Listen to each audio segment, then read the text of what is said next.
கண்ணியத்திற்குரிய பெரியோர்களே, சகோதரர்களே,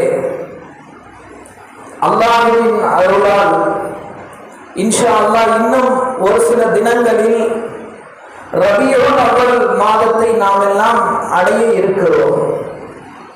சங்கையானவர்களே, ஒவ்வொரு மாதங்களுக்கும் ஒவ்வொரு சிறப்பு இருப்பதை போல ரபியுல் அவ்வல் இந்த மாதத்தின் சிறப்பே நபிகள் நாயகம் முஹம்மது முஸ்தபா ரசூலுல்லாஹி ஸல்லல்லாஹு அலைஹி வஸல்லம் அவர்கள் இந்த உலகத்தில் பிறந்த அவர்கள் தோன்றிய மாதம் ரபியுல் அவ்வல் மாதம். எனவே நபி அவர்கள் பிறந்ததின் காரணமாக இந்த மாதத்திற்கு அதிகமான சிறப்புகள் இருக்கிறது. சங்கை குறித்தானவர்களே, ஒரு கவிஞன் இப்படி எழுதினான்: ஒவ்வொரு குழந்தையும் இந்த உலகத்தில் பிறக்கிற போது அந்த குழந்தை தாயின் வயிற்றிலிருந்து வெளியாகிற காரணத்தால் குழந்தையின் மேனையில் அசுத்தங்களும் நஜீசுகளும் படிந்திருக்கும். அவைகளெல்லாம் சுத்தமான தண்ணீரை கொண்டு கழுகி குழந்தையின் மேனியை சுத்தம் செய்வார்கள். ஆனால் எம்பெருமான் முஹம்மது முஸ்தபா, ஈரோடு தலைவர், நபிமார்களுக்கெல்லாம் சையத் என்று சொல்லப்படக்கூடிய நபிகள் நாயகம் ஸல்லல்லாஹு அலைஹி வஸல்லம் அவர்கள் இந்த உலகத்தில் பிறந்த போது நபிகளாரையும் தண்ணீரை கொண்டு கழுவினார்கள். ஆனால் அந்த தண்ணீர் நபிகளாரின் மேனியை சுத்தம் செய்யவில்லை. மாறாக அந்த பூமான், அந்த கோமான் நபிகள் நாயகம் ஸல்லல்லாஹு அலைஹி வஸல்லம் அவர்களின் மேனியில் பட்ட அந்த தண்ணீர் தன்னைத்தானே கழுவி சுத்தமாக்கி கொண்டது என்று ஒரு கவிஞன் அழகாக எழுதினான். காரணம், உலகத்தில் உள்ள மனிதனுக்கு இருக்கிற எல்லா விதமான அசுத்தங்களை விட்டும் பரிசுத்தமானவர்கள் எம்பெருமான் ஸல்லல்லாஹு அலைஹி வஸல்லம். அதனால நபி ஸல்லல்லாஹு அலைஹி வஸல்லம் அவருடைய வியர்வை வாடை கூட கஸ்தூரி மணமாக இருந்தது. நபிகளார் சிறுநீர் கழிக்கிறார்கள், அசுத்த மனம் கழிக்கிறார்கள் என்றால் பூமி அதை உள்வாங்கிக் கொண்டது. காரணம், நபிகள் நாயகம் ஸல்லல்லாஹு அலைஹி வஸல்லம் அவர்களுக்கு உலகத்தின் மனிதர்களை போன்று அசுத்தம் ஒன்று இருக்கக்கூடாது என்பதற்காக அல்லாஹ் தஆலா இப்படிப்பட்ட ஏற்பாடுகளை செய்தார். சங்கையானவர்களே, எனவேதான் நபிகளாருக்கு அல்லாஹ் சூட்டிய பெயரை அந்த காலத்தில் இருந்த அந்த பெரியவர்களுக்கு அல்லாஹ் அவர்களின் உள்ளத்தில் இப்படி போட்டான்: முஹம்மது என்பதாக பெயர் சூட்டுங்கள். முஹம்மதுனா என்ன அர்த்தம்? அல்ஹம்துலில்லாஹி ரப்பில் ஆலமீன். அல்ஹம்து, புகழ் அனைத்தும், ரப்பில் ஆலமீன், அகிலத்தார்களின் ரப்பாகிய அல்லாஹ்வுக்கே சொந்தம். அந்த அல்ஹம்து என்ற வார்த்தையிலிருந்து வந்த வார்த்தை தான் முஹம்மது. அவர் புகழப்பட்டவர். இனி உலகத்தில் வருகிற எந்த மனிதனும் புகழ்வதால் தான் அவருக்கு புகழ்ச்சி என்பது கிடையாது. எப்படி சூரியனுக்கு விளம்பரம் தேவையில்லை, சூரியனுக்கு உயரம் தேவையில்லை, அது உயரத்தில் தான் இருக்கிறது, அதற்கு விளம்பரம் தேவையில்லையோ அதுபோன்று அவைகளை எல்லாம் விட உயர்ந்தவர்கள் எம்பெருமான் ஸல்லல்லாஹு அலைஹி வஸல்லம் அவர்கள். எனவே சங்கையானவர்களே, நம்முடைய இறை தூதர் நபிகள் நாயகம் ஸல்லல்லாஹு அலைஹி வஸல்லம் அவர்களை பற்றிய மேன்மையும் கண்ணியமும் மரியாதையும் ஒவ்வொரு கலிமா சொன்ன முஃமினான ஆண்கள் பெண்களுடைய உள்ளத்தில் இருக்க வேண்டும். அதனாலதான் நபி ஸல்லல்லாஹு அலைஹி வஸல்லம் அவங்களை பத்தி அல்லாஹ் குர்ஆன்ல சொல்லும்போது இப்படி சொன்னா: குல் இன் குன்தும் துஹிப்பூனல்லாஹ். நபியே, நீங்கள் அந்த மனிதர்களுக்கு சொல்லுங்கள், இன் குன்தும் துஹிப்பூனல்லாஹ், நீங்கள் அல்லாஹ்வை நேசிக்கிறீர்கள் என்று சொன்னால் ஃபத்தபிஊனி, என்னை பின்பற்றுங்கள். நபிகளாரை பின்பற்றுவது அல்லாஹ்வை நேசிப்பதின் அடையாளம். யார் நபிகளாரை பின்பற்றுகிறாரோ அல்லாஹ் சொல்லுகிறான்: யுஹிப்புக்குமுல்லாஹ், அல்லாஹ் உங்களை நேசிப்பான். யாரை பத்தி உலகத்துல அல்லாஹ் இப்படி சொல்லல.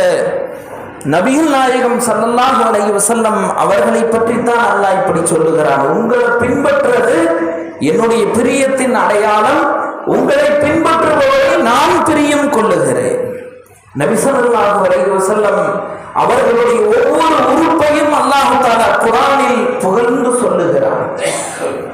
நபி ஸல்லல்லாஹு அலைஹி வஸல்லம் அவர்களுடைய காலத்தில் ஒரு உடன்படிக்கை உடன்படிக்கை நடந்தது. அதுக்கு பைஅத்துர் ரில்வான் என்று சொல்லப்படும். அந்த உடன்படிக்கையில் சஹாபாக்கள் நபி ஸல்லல்லாஹு அலைஹி வஸல்லம் அவர்களினுடைய முபாரக்கான கைகளை பிடித்து உடன்படிக்கை செய்தார்கள். அந்த உடன்படிக்கையை பற்றி குர்ஆனில் அல்லாஹ் சொல்லுகிற போது இப்படி சொல்லுகிறான், இன்னல்லதீன யுபாயிஊனக, நிச்சயமாக நபியே உங்களிடம் அவர்கள் உடன்படிக்கை செய்த போது அவங்க எப்படி உடன்படிக்கை செய்தாங்க? இன்னமா யுபாயிஊன் அல்லாஹ், அவர்கள் உங்களிடம் உடன்படிக்கை செய்யவில்லை, மாறாக அல்லாஹ்விடம் அவர்கள் உடன்படிக்கை செய்தார்கள். அல்லாஹ் சொல்லிட்டு சொல்றான், யதுல்லாஹி ஃபௌக ஐதீஹிம், அவர்கள் உடன்படிக்கை செய்த போது அவர்கள் கைகளுக்கு மேலாக உங்கள் கைகள் இல்லை, அல்லாஹ்வுடைய கை இருந்தது. அப்ப நபி ஸல்லல்லாஹு அலைஹி வஸல்லம் அவர்களுடைய கரங்களை அல்லாஹ் சொல்லும் போது சொல்றான் என்னுடைய கரம். அப்படி சொல்றான்னா அப்ப நபி அவர்களின் மீது அல்லாஹ் எவ்வளவு நேசத்தை எவ்வளவு பிரியத்தை வைத்திருக்கிறான் என்பதற்கு இது ஒரு சிறிய உதாரணம். இப்படி நபி அவர்களுடைய கரம் மட்டுமல்ல, நபி அவர்களினுடைய ஒவ்வொரு உறுப்பையும் அல்லாஹ் தஆலா குர்ஆனில் புகழ்ந்து சொல்லுகிறார். வமா யந்திகு அனில் ஹவா, நபி அவர்கள் குர்ஆனினுடைய ஆயத்துக்கள் வசனங்கள் என்று எதையெல்லாம் பேசினார்களோ அவர்களது நாவு வமா யந்திகு அனில் ஹவா, மனதில் வந்ததை எல்லாம் பேசவில்லை. அவர்கள் எதையெல்லாம் பேசினார்களோ அதெல்லாம் இறை செய்தி. நான் எதை சொன்னேனோ அதை மட்டும்தான் அவர் பேசினார். நபியோருடைய முபாரக்கான அந்த நாவை, நபியவர்களுடைய வாயை அல்லாஹ் புகழ்ந்து சொல்லுகிறான். நபியவர்களுடைய கண்களை அல்லாஹ் புகழ்ந்து சொல்லுகிறான். மாசாவல் பஸர் வ மா தகா, அந்த மிஅராஜ் என்ற அந்த பயணத்தில் நபிகளார் எதை கண்டார்களோ அதெல்லாம் உண்மையானது, சத்தியமானது. அவர்கள் கண்டது, நான் எதை பார்த்தேன் என்று சொன்னார்களோ அது எல்லாமே உண்மையானது. அவர்களின் பார்வை எதையும் தவறாக சொல்லவில்லை என்று சொல்லுகிறார். ஆக சங்கையானவர்களே, நபி ஸல்லல்லாஹு அலைஹி வஸல்லம் அவர்கள் இவ்வளவு புகழுக்கும் மேன்மைக்கும் கண்ணியத்திற்கும் சொந்தக்காரராக இருக்கிறார்கள். அந்த நபியின் கண்ணியம், அந்த நபி அவர்களினுடைய உயர்வு, அந்த நபி அவர்களினுடைய மாண்பு ஒவ்வொரு முஃமினுடைய உள்ளத்திலும் உயிரிலும் அது கலந்திருக்க வேண்டும். அதுதான் ஈமானுடைய அடையாளம். ஈமான் சொன்னா என்னங்க? இரண்டு விதமான நம்பிக்கைகள் ஒவ்வொரு கலிமா சொன்ன முஃமினின் உள்ளத்திலும் வந்திருக்க வேண்டும். முதலாவது லா இலாஹ இல்லல்லாஹ், அல்லாஹ்வுடைய நம்பிக்கை. இரண்டாவது முஹம்மது ரசூலுல்லாஹ், அல்லாஹ்வின் தூதர் நபி ஸல்லல்லாஹு அலைஹி வஸல்லம் அவர்களின் மீது நம்பிக்கை. அதனாலதான் நம்ம சஹாபாக்களை பார்க்கிறோம். நபியோடு எப்படி நேசிச்சாங்க, எப்படி நம்பிக்கை வச்சாங்க. ஒரு கிராமவாசி இடத்திலிருந்து நபி ஸல்லல்லாஹு அலைஹி வஸல்லம் அவர்கள் ஒரு ஒட்டகத்தை விலைக்கு வாங்குகிறார்கள். ஒட்டகத்தை விலைக்கு வாங்கினாங்க. அந்த சமயத்தில் அதுக்கு உண்டான காசை கொடுக்கறதுக்கு அவங்க பாக்கெட்ல காசு இல்லை. நபி அவர்கள் சொன்னார்கள், இந்த ஒட்டகத்தை பிடிச்சிட்டு என்னோட வா, வீட்டில் போய் நான் காசை எடுத்து தர்றேன். சொல்லிவிட்டு நபி அவர்கள் வேகமாக நடக்க ஆரம்பிக்கிறார்கள். அந்த கிராமவாசியும் அந்த ஒட்டகத்தை பிடித்து கொண்டு நபிகளாருக்கு பின்னாலேயே நடந்து வருகிறார். நபி ஸல்லல்லாஹு அலைஹி வஸல்லம் அவர்களுடைய நடை எப்படி இருந்தது? நிதானமாகவும் நடப்பார்கள், வேகமாகவும் இருக்கும் அந்த நடை. போய்கிட்டே இருக்கிறாங்க. பின்னாலே இவரும் வர்றாரு. நபி அவர்கள் இந்த ஒட்டகத்தை விலை பேசிவிட்டார்கள் என்ற செய்தி நபி அவர்களுக்கும் அந்த கிராமவாசிக்கு மட்டும்தான் தெரியும், வேற யாருக்கும் தெரியாது. இவர் கொஞ்சம் பின்னால வர்றாரு. அதனால வழியில பார்த்தவங்க எல்லாம் கேட்டாங்க, இந்த ஒட்டகம் என்ன விலை கொடுக்கிறதா? அவராலும் சொல்லி இருக்கணும், அவருக்கு அவ்வளவு இல்லை, அவர் ஆமா விலை கொடுக்கிறதா அப்படின்ட்டாங்க. நபி அவர்கள் எந்த கிரயத்தை, எந்த விலையை கூறினார்களோ அதை விட அதிகமா விலை கேட்கிறாங்க. ஒருத்தர் இல்ல, 2 பேர் இல்ல, 3-4 பேர் கேட்டாங்க. அவருக்கு மனசு மாறிடுச்சு. நபியவும் கேட்ட விலையை விட இவர் அதிகமான விலையெல்லாம் கேட்கிறாங்க. பேசாம இங்க கொடுத்தோம்னா நமக்கு பணம் அதிகமா கிடைக்கும். உடனே நேரம் அங்கிருந்து சத்தம் போடுறாரு, முகம்மதே, இந்த ஒட்டகத்தை நான் இன்னொருத்தருக்கு விற்க போறேன். நபியோட சொன்னாங்க, இல்ல இல்ல, நான் ஒன்றிருந்து விலை பேசி வாங்கிட்டேன், முடிஞ்சு, இனி காசு கொடுக்கறது தான் பாக்கி, அதுக்கு தான் நம்ம போயிட்டோம். இல்ல, நான் உங்களுக்கு விற்கல அப்படிங்கிறாரு. இப்போ நபியவசம் இல்லை உங்கள்கிட்ட நான் விலைக்கு வாங்கிட்டேன். பேசிக்கிட்டே இருக்கும்போது கூட்டம் கூடியிருது, பாதையில் இது நடக்குதும் பெரிய கூட்டமே கூடியிருது. அந்த கிராமவாசி திரும்பிக்கிட்டான். சரி, நான் ஒரு வருட்ட விலைக்கு வித்தன்னு சொல்றீங்களே, இதுக்கு ஏதாவது சாட்சி இருக்குதா சொல்லுங்க. இப்போ நபியவங்க பார்த்துட்டு இருக்கிறாங்க. அங்கிருந்து வந்த ஒரு சஹாபி நேரா மஜ்லிஸ் அந்த கூட்டத்தை கலைச்சு உள்ள வந்தாரு. என்னன்னு தெரிஞ்சுக்கிட்டார். நபியோகி இந்த ஒட்டகத்தை விலைக்கு வாங்கி இருக்கிறாரு. இவர் இப்ப என்ன செய்யறாரு, மாத்தி பேசுறாரு. நேரம் முன்னால வந்தாரு, வந்து சொன்னாரு, யார சொல்ல நான் சாட்சி சொல்றேன். நீங்க இந்த கிராமவாசி இடத்துல இருந்து என்ன செஞ்சீங்க, ஒட்டகத்தை விலைக்கு வாங்கிட்டீங்க, அதுக்கு நான் சாட்சி அப்படின்னு சொல்றாரு. அந்த கிராமவாசி ஒன்றும் தப்பிக்க முடியல, ஒட்டகத்தை கொடுத்தாரு, காசை வாங்கிட்டு போயிடுறாரு. ஆனாலும் நபி ஸல்லல்லாஹு அலைஹி வஸல்லம் அவர்கள் அந்த சஹாபி இடத்துல கேட்டாங்க, தோழரே, நானும் அவரும் விலை பேசிய போது எங்களுக்கு அருகில் யாருமே இல்லை, நீங்க அதை பார்க்கவே இல்லை, அப்படி இருக்கும் போது எப்படி நீங்கள் இப்போ ஒரு சாட்சி சொன்னீர்கள்? அவர் சொன்னாரு, அல்லாஹ்வின் தூதரே, கபர் இருக்கிறது என்று சொன்னீர்கள், மறுமை இருக்கிறது என்று சொன்னீர்கள், நரகத்தை சொர்க்கத்தை சொன்னீர்கள், நாங்க எதையும் கண்ணியெல்லாம் பார்க்கல. எங்கள் நபி சொல்லி இருக்கிறார்கள், அவர்கள் சொன்னால் அது உண்மை, அது பொய்யாக இருக்காது என்று மறுமையவே நாங்க நம்பி இருக்கிறோம். உலகத்துல சாதாரண இந்த ஒட்டகம் இதுல நீங்க பொய் சொல்லுவீங்களா? எனவே நான் கண்ணை கொண்டு பார்க்கவில்லை, ஆனாலும் நான் சாட்சி சொன்னேன் என்று சொன்னார். வரலாறுகள் எழுதப்படுது. நபி ஸல்லல்லாஹு அலைஹி வஸல்லம் அப்ப சொன்னாங்க, இனிமேல் இவருடைய ஒரு நபரின் சாட்சி 2 மனிதர்களின் சாட்சிக்கு சமமானது. இப்போ இது முடிஞ்சிருது. அடுத்த ஹஜ்ரத் அபூபக்கர் சித்திக் ரலியல்லாஹு அன்ஹு அவர்களுடைய ஆட்சி காலம். அன்னைக்கு குர்ஆன் இன்னைக்கு எப்படி ஒரு புக்கு, ஒரு நூல் வடிவில் இருக்கிறதோ அது மாதிரி நபி அவர்களுடைய காலத்தில் இல்லை. சிலர் மனப்பாடம் செஞ்சிருப்பாங்க, சிலர் இலை தலைகளில், எலும்புகளில், தோள்களில் எழுதி வைத்திருப்பார்கள். ஒரு நூலாக தொகுக்கப்படவில்லை. இப்போ ஒரு நிர்பந்தம் வருது, குர்ஆன் நம்ம நூலாக தொகுக்கவில்லை என்று சொன்னால் அதை என்ன செய்ய முடியாது, பாதுகாக்க முடியாது. அதுல குழப்பங்கள், அதுல திருத்தங்கள் ஏற்படுவதற்கு வாய்ப்பு இருக்கிறது. ஹஸரத் உமர் ரலியல்லாஹு அன்ஹு அவர்கள் அப்போது இருந்த ஜனாதிபதி அபூபக்கர் சித்திக் ரலியல்லாஹு அன்ஹு அவர்களிடத்தில் இந்த ஆலோசனையை சொல்லுகிறார்கள். அபூபக்கர் அவர்களே, குர்ஆனை இனியும் நம்ம தொகுக்காம இருந்தோம் சொன்னா அதுல நிறைய குழப்பங்கள் ஏற்பட வாய்ப்பு இருக்கிறது. எனவே குர்ஆனை தொகுக்கிற பணியை நாம் தொடங்க வேண்டும். அவங்களும் சில முக்கியமான சஹாபாக்களை, பெரும்பெரும் சஹாபாக்களை கூட்டி ஆலோசனை செய்கிறார்கள். இது கண்டிப்பா செய்ய வேண்டிய ஒண்ணுதான், செய்யலாம். இதுக்கு யார் பொறுப்பா போறது? ஸைத் இப்னு சாபித் ரலியல்லாஹு அன்ஹு பல்வேறு மொழிகளை அறிந்திருந்த, குர்ஆனை அதிகம் தெரிந்திருந்த ஸைத் இப்னு சாபித் ரலியல்லாஹு அன்ஹு அவங்க பொறுப்பா போடுறாங்க. அப்ப என்ன ஒரு சட்டம் போட்டாங்கன்னா, யார் ஒருவர் குர்ஆனின் ஒரு வசனத்தை என்னிடத்தில் இருக்கிறது அப்படின்னு கொண்டு வந்தார்னா ஒரு ஆயத்துக்கு 2 மனிதர்கள் சாட்சியாக வர வேண்டும். பார்த்தா குர்ஆனுடைய ஒரு ஆயத்துக்கு ஒரே ஒரு சாட்சி தான் வருது. யாருன்னா அது இவர். நபியோடைய காலத்துல ஒட்டகத்துக்கு சாட்சி சொன்னாரு, அவரு மட்டும்தான் அந்த ஆயத்துக்கு சாட்சி, வேற யாருமே இல்லை. சொல்லிட்டு அவரு சொன்னாரு, நபி ஸல்லல்லாஹு அலைஹி வஸல்லம் அவர்கள் உயிரோடு இருந்தபோது இந்த சம்பவத்தை சொல்றாரு. சொல்லிட்டு என்னை குறித்து நபி அவர்கள் சொன்னார்கள், என்னுடைய ஒரு சாட்சி 2 மனிதர்களினுடைய சாட்சிக்கு சமம் என்று சொல்லி இருக்கிறார்கள். அங்கிருந்த உமர் ரலியல்லாஹு அன்ஹு சொன்னாங்க, ஆமா நானும் அதை கேள்விப்பட்டேன், அது உண்மைதான், அவர் சொல்றது உண்மைதான். இவருடைய ஒரு சாட்சி 2 சாட்சிகளுக்கு சமம். குர்ஆனினுடைய அந்த ஒரு ஆயத்துக்கு இவர் மட்டும்தான் சாட்சி. அப்ப நமக்கு சொல்ல வந்த விஷயம் இதுதான்.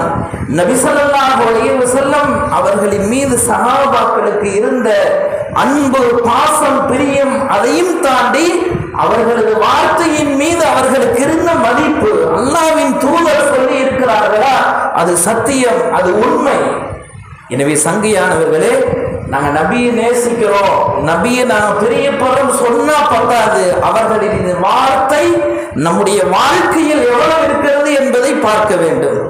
ஒரு அத்தா மகன்கள் எல்லாம் வளர்க்கிறாரு, படிக்க வச்சாரு, வேலை வாங்கி கொடுக்குறாரு. அப்ப கடைசி நேரத்தில் அத்தா சக்கராத்தில் இருக்கிறாரு, தண்ணி கொடுக்கடா அப்படின்னு கேட்கிறாரு. என்ன அத்தா நீங்க அப்படி செஞ்சீங்க, இப்படி செஞ்சீங்க, ஆனா தண்ணி கொடுக்கடா. 2வது மகன்கிட்ட அவரு சொல்றாரு, எனக்கு நல்ல அழகான பொண்ணா பார்த்து நிக்காஹ் செஞ்சு பண்ணி வச்சீங்க, கடைசியில் அவர் மௌத்தாவே போயிட்டார்.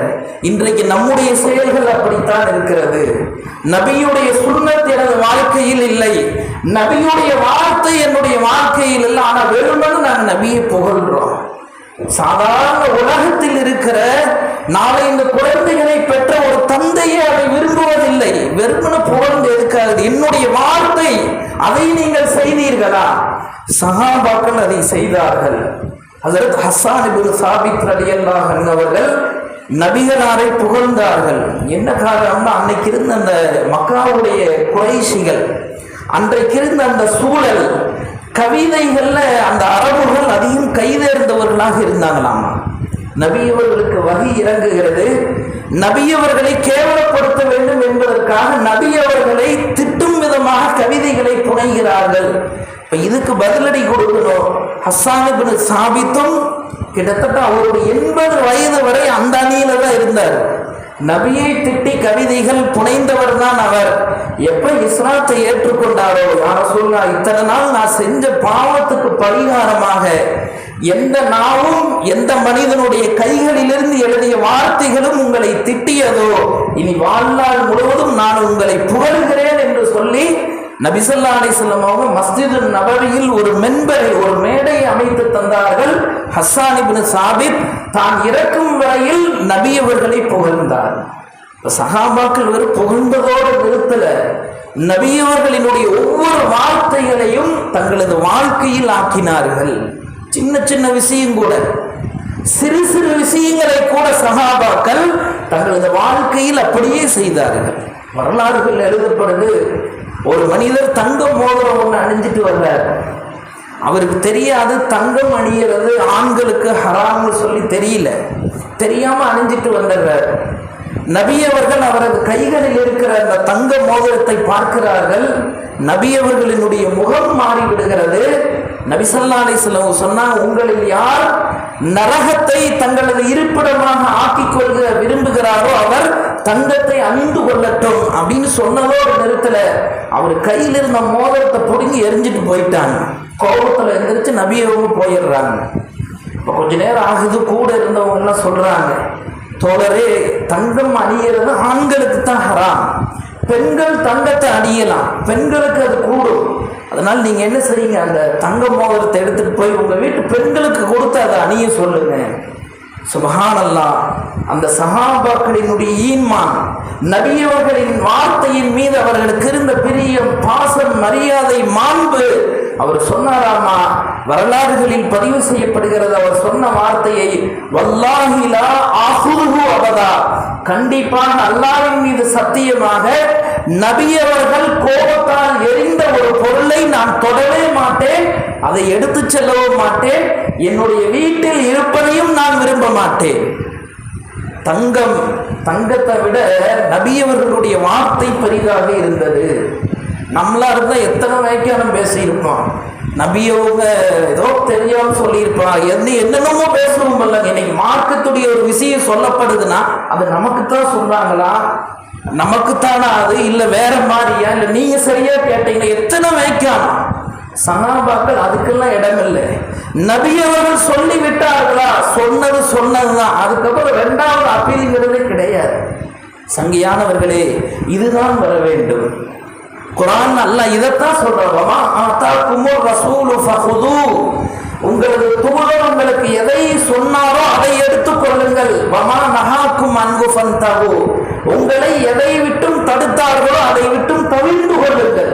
அதுல மறு வார்த்தை வேக்கியானம் பேசுறது, அதுல அப்படி இருக்கலாம் இப்படி இருக்கலாம், அதுக்கெல்லாம் இடமே கிடையாது. நபி அவர்கள் சொன்னால் அது சொல்லியதுதான்.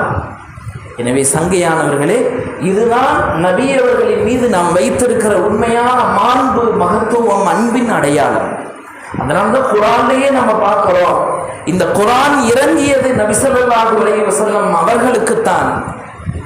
மற்ற நபிமார்களை எல்லாம் அல்லாஹ் குர்ஆனில் சொல்லுகிற போது அவங்க பேரை சொல்லியே அல்லாஹ் சொல்றான், யா ஆதம், ஓ ஆதமே, யா மூசா ஓ மூசாவே, யா ஈசா ஓ ஈசாவே, அவர்களுடைய பெயரை அழைக்கும் துணையில் அல்லாஹ் சொல்லுகிறான். ஆனால் குர்ஆனினுடைய 6666 ஆயத்துக்களில் ஒரு வசனம் கூட இப்படி இல்லை. யா முஹம்மதுன்னு சொல்லி வரவே இல்லை. அழைக்கும் துணையில் ஓ முஹம்மதே அப்படின்னு அல்லாஹ் எங்கேயுமே சொல்லல.